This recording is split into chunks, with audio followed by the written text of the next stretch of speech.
Hello, my name is Shashi. I am a faculty in the School of Engineering and Applied Science. Welcome to this series of lectures on computer networks.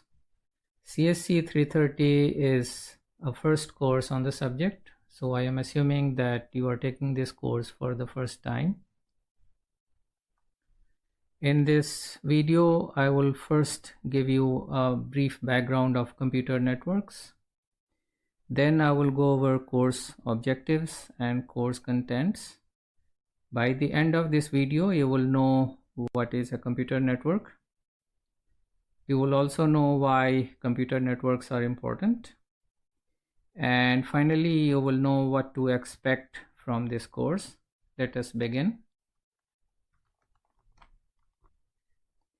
In the phrase computer network, the word network is a lot older than computer. It had been in use for last 500 years or so. It is formed by joining these two words, net and work.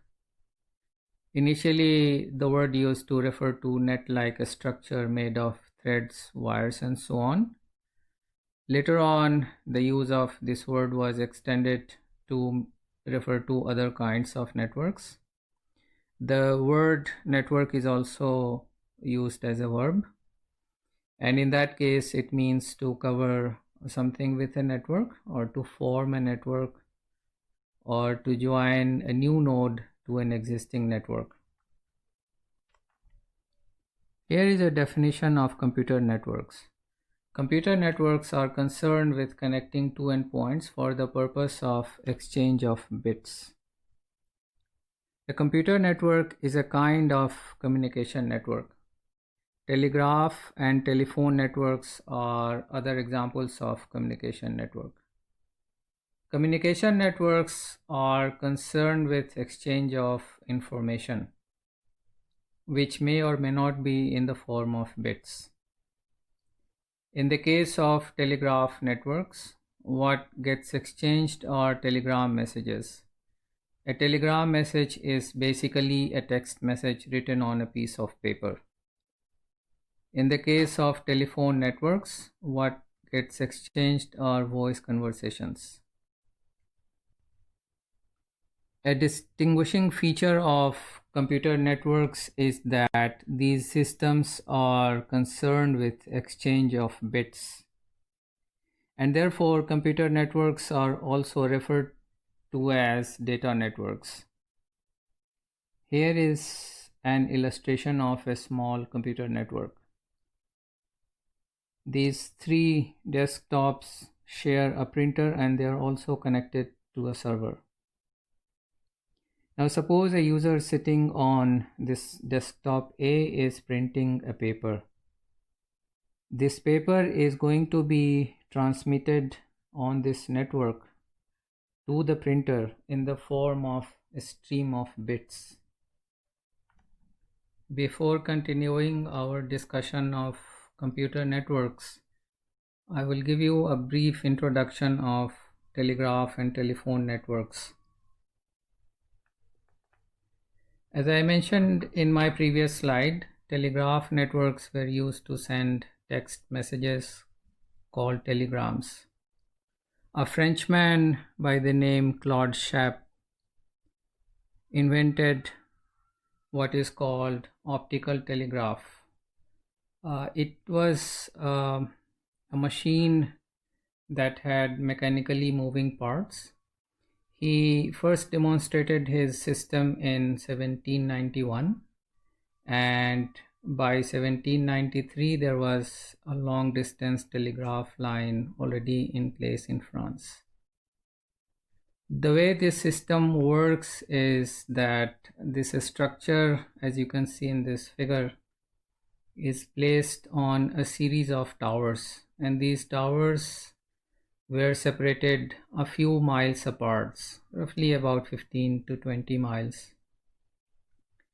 And the configuration on the structure indicated a particular symbol that was being transmitted. According to this chart here, this arrangement of hands on this structure is referring to symbol A.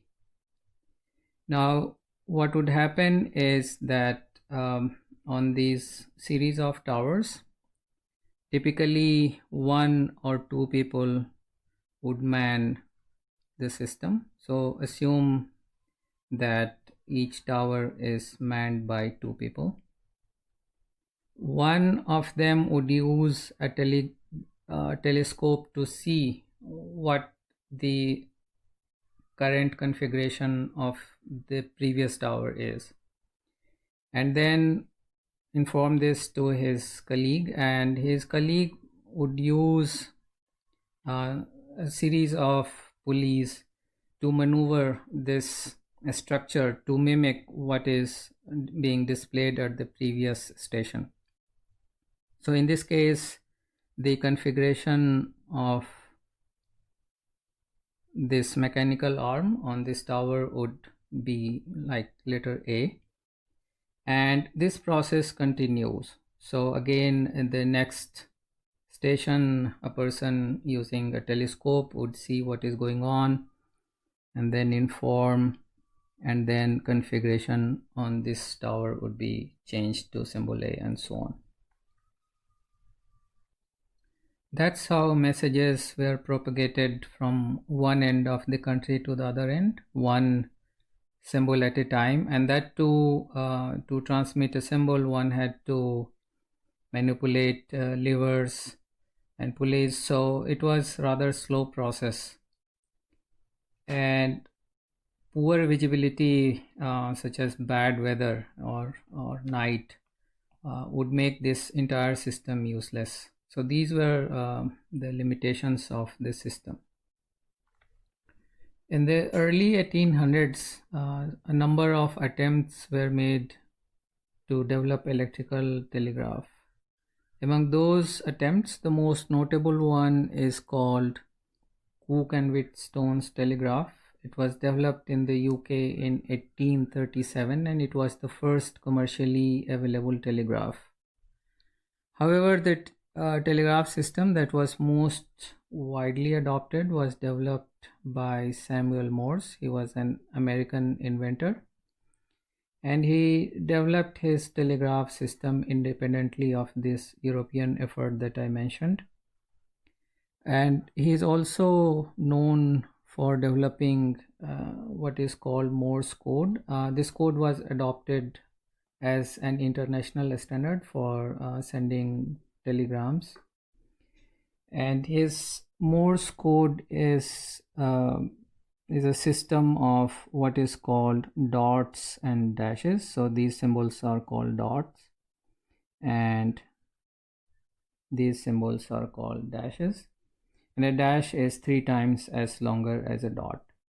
And the cleverness of a Morse code is that the letters that appear more frequently in English take less time to transmit because they are assigned shorter code. For example, E has the shortest one, it's a dash, it's a dot, and I is only 2 dots.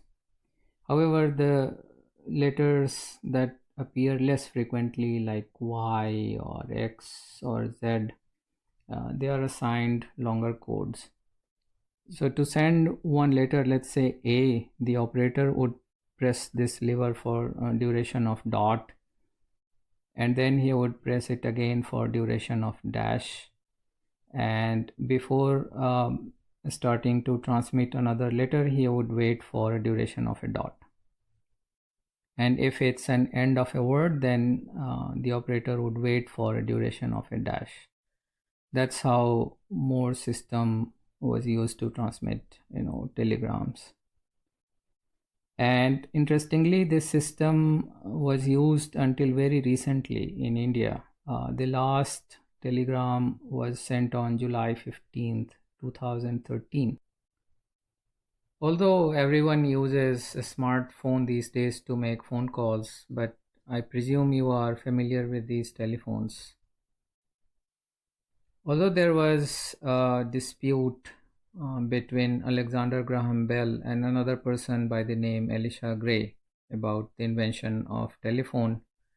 But eventually, Bell got the US patent in 1876. Although Bell invented the phone, but it was Thomas Edison who made the receiver practical. Bell's phone had a very low sound volume, so it was very difficult to figure out what the other person is saying. Edison used a carbon-based microphone that improved the sound quality tremendously, and because of that, long-distance phone calls became possible. In those days, to make phone calls, one had to hold two pieces, a mouthpiece and a earphone. And you can still see these telephones in old black and white Hollywood movies. Telephone network is a truly global network that had been in service for last 140 years. This is a very simplified diagram of telephone network. From central office, it's also called telephone exchange in India. A pair of copper wires would run to these telephones, and those wires are called local loop. Large cities tend to have several central offices, and these central offices are all connected to each other. Now, suppose some user A is calling user B, both located in the same city. Then the call of A is going to be routed to the central office that is serving A, and from that central office the call is going to be routed to the central office that is serving B, and from there the call is going to be routed to B. Now suppose A is making phone call to his friend who lives in another city, right? So suppose this is city X and here is city Y, and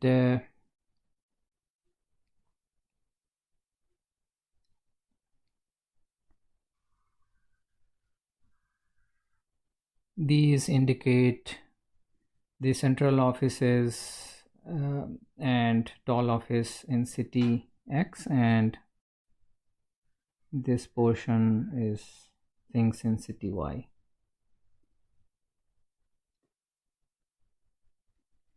So this call from A to C, I'm going to show in green, would be first again routed to the central office that is serving A, and from that central office the call is going to be routed to the toll office that is serving city X, and from there it's going to go to what is called long haul network. And then on this network, this call, again there may be other toll offices or something else in the middle, but logically this call from the toll office of city X is going to go to the toll office of city Y, and from that toll office the call is going to be routed to the central office that is serving customer C, and from there it's going to go to be routed finally to C. So the links that connect these central offices are called inter-office trunk, and the links that connect toll offices are called inter-toll trunk. An inter-office trunk carries several voice calls at the same time, so its capacity is larger than that of a local loop. And inter-toll trunk again carries traffic from several inter-office trunks, and accordingly its capacity is generally larger than that of inter-office trunk. So that's all for telephone network. Now we shall resume our discussion of computer networks. The first computer networks connected peripherals such as disk and tape drives to mainframe computers. Early computers were very expensive, ranging from hundreds of thousands of dollars to millions of dollars. And they were also very big. The mainframes were as big as several refrigerators stacked next to each other. The first personal computer, it was called Altair 8800, was released only in 1974, and Apple I came 2 years later. It took another 10 years before personal computers were widely available. Hence, sharing mainframes was a necessity of that time. And this sharing was done by networking several dummy terminals to the mainframe.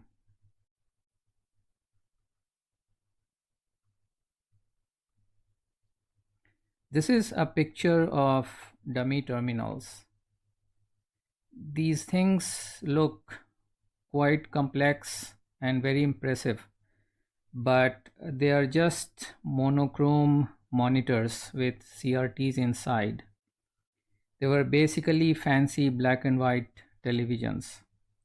A dummy terminal also included keyboard and later on a mouse. That's how early computer networks enabled sharing of computing resources. After connecting the peripherals and dummy terminals to mainframes, the next development in computer networks was to connect these mainframes together, and that's how the internet got started. The internet descended from an experimental network called ARPANET.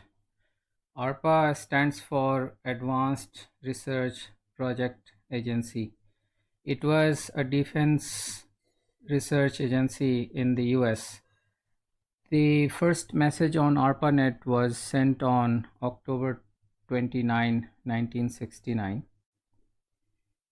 In the period after World War II, starting from 1945 until 1990 almost, US and Russia were engaged in Cold War. During the early phase of the Cold War, there was a serious threat of nuclear war between these two countries. It was in this context that ARPA started a program to develop a countrywide network that can withstand nuclear attack. This is the topology of ARPANET in December 1969. At that time, it had only 4 nodes. These are the mainframes 360, 940, BDP10, and Sigma 7. And these are locations: Santa Barbara, Stanford, Utah, and LA, UCLA. All these 4 nodes were located in just one section of western US, as you can see. Len Kleinrock and his team at UCLA were instrumental in early development of ARPANET, and they had Sigma 7, and this is the image of a Sigma 7 computer. This is the topology of internet in September 1973. This is the UCLA node, and as you can see, there are nodes here scattered all over US. So on this side of the map, most of the nodes are located in the west coast, and these nodes, for example, this is at MIT, and this one at Harvard. Again, BBN is located in Boston. So these are all nodes in the East Coast, and from Boston to LA, the distance is about 3,000 miles, or roughly 4,000 kilometers. And so you can see that now ARPANET had grown to really a network that spanned large distances. And these links are telephone lines. And in this map, interestingly, there is a node in London. This node was connected via satellite link.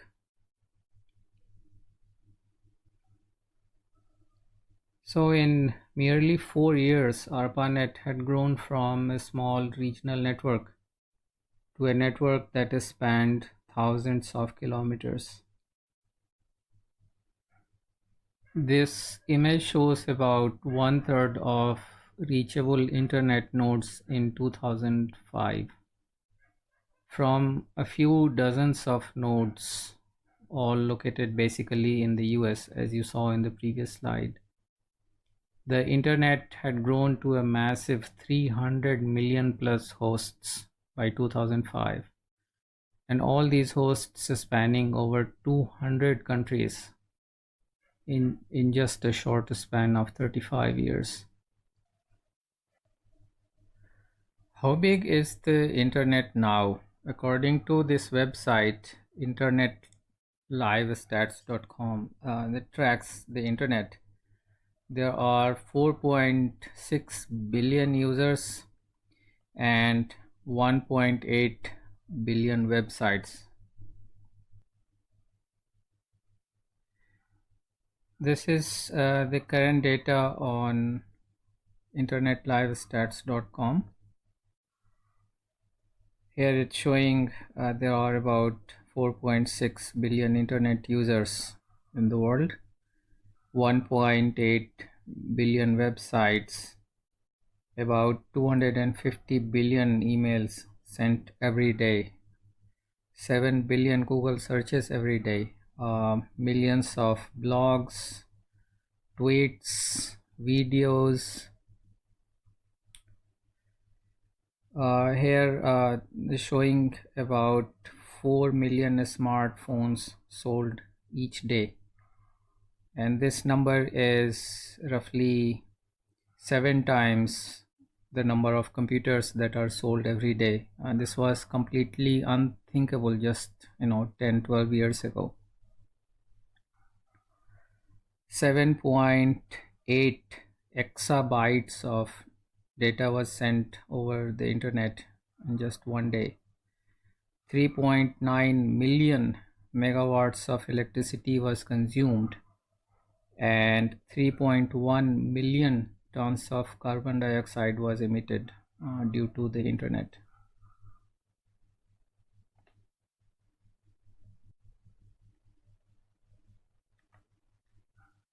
Computer networks are quite central in our lives today. World's economy as well as functioning of governments depend on the internet. Networks are critical for almost all major technologies. Some examples are Internet of Things, cyber physical systems, machine learning and AI, and blockchain. Given the pervasiveness of networks in general and the internet in particular, the importance of computer networks cannot be overemphasized. Now I will take few minutes to go over course details.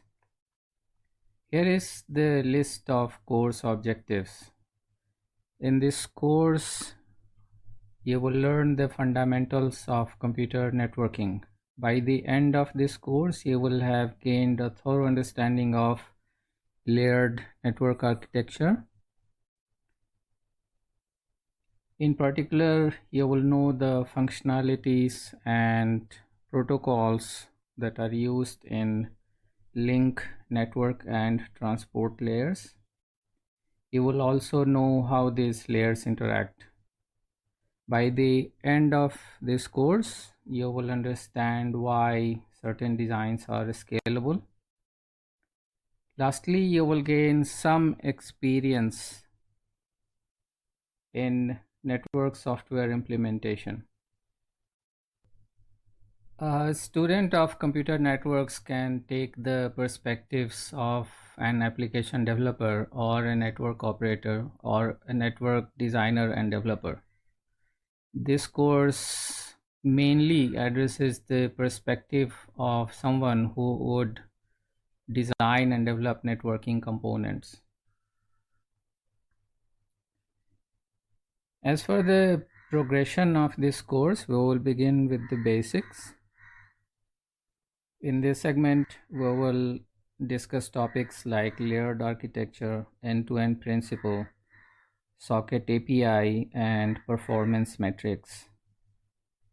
Then we will shift our focus to issues in connecting two endpoints. And in this segment, we will discuss topics like physical media modulation, framing, error detection, and error correction. We will also discuss Ethernet and wireless networks. Then we are going to expand our scope and consider networking multiple endpoints. You will see that several new challenges arise. In this segment, we will discuss topics like switching, routing, and also networking different networks, and it's called internetworking. And then we will discuss end-to-end delivery services. Here you will study two protocols. One is called UDP, stands for User Datagram Protocol, and the other one is called TCP, or Transmission Control Protocol.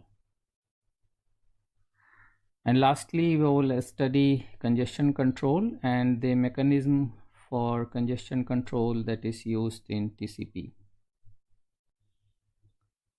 Now let us recap the main points of this video. Computer networks are concerned with connecting endpoints for the purpose of exchanging bits. The internet began its life in 1969. It has grown rapidly from just 4 hosts to billions of hosts. And the internet is the backbone of world economy these days. Here is a list for further reading. There are nice introductory articles on Wikipedia on telegraph, telephone, and computer networks, and I recommend that you read them. There are also nice YouTube videos on sharp telegraph that I highly recommend. There are several good textbooks on computer networks. I highly recommend these two. The first one is Computer Networks, a Systems Approach by Peterson and Davie. And the other one is Computer Networks by Tenenbaum and Weatherall. Fifth edition of both of these books are available in India. There is another popular book called Computer Networks, a top-down approach by Gross and Ross. You might also want to look at that. The relevant sections concerning this video are sections 1.1 and 1.2.1 in Peterson and Davie's book, and section 1 and section 5.1 of chapter 1 in Tenenbaum and Weatherall's book. Here is a short quiz for you. I will give the answer in the next slide. You should pause this video and try to answer it yourself before looking at the solution.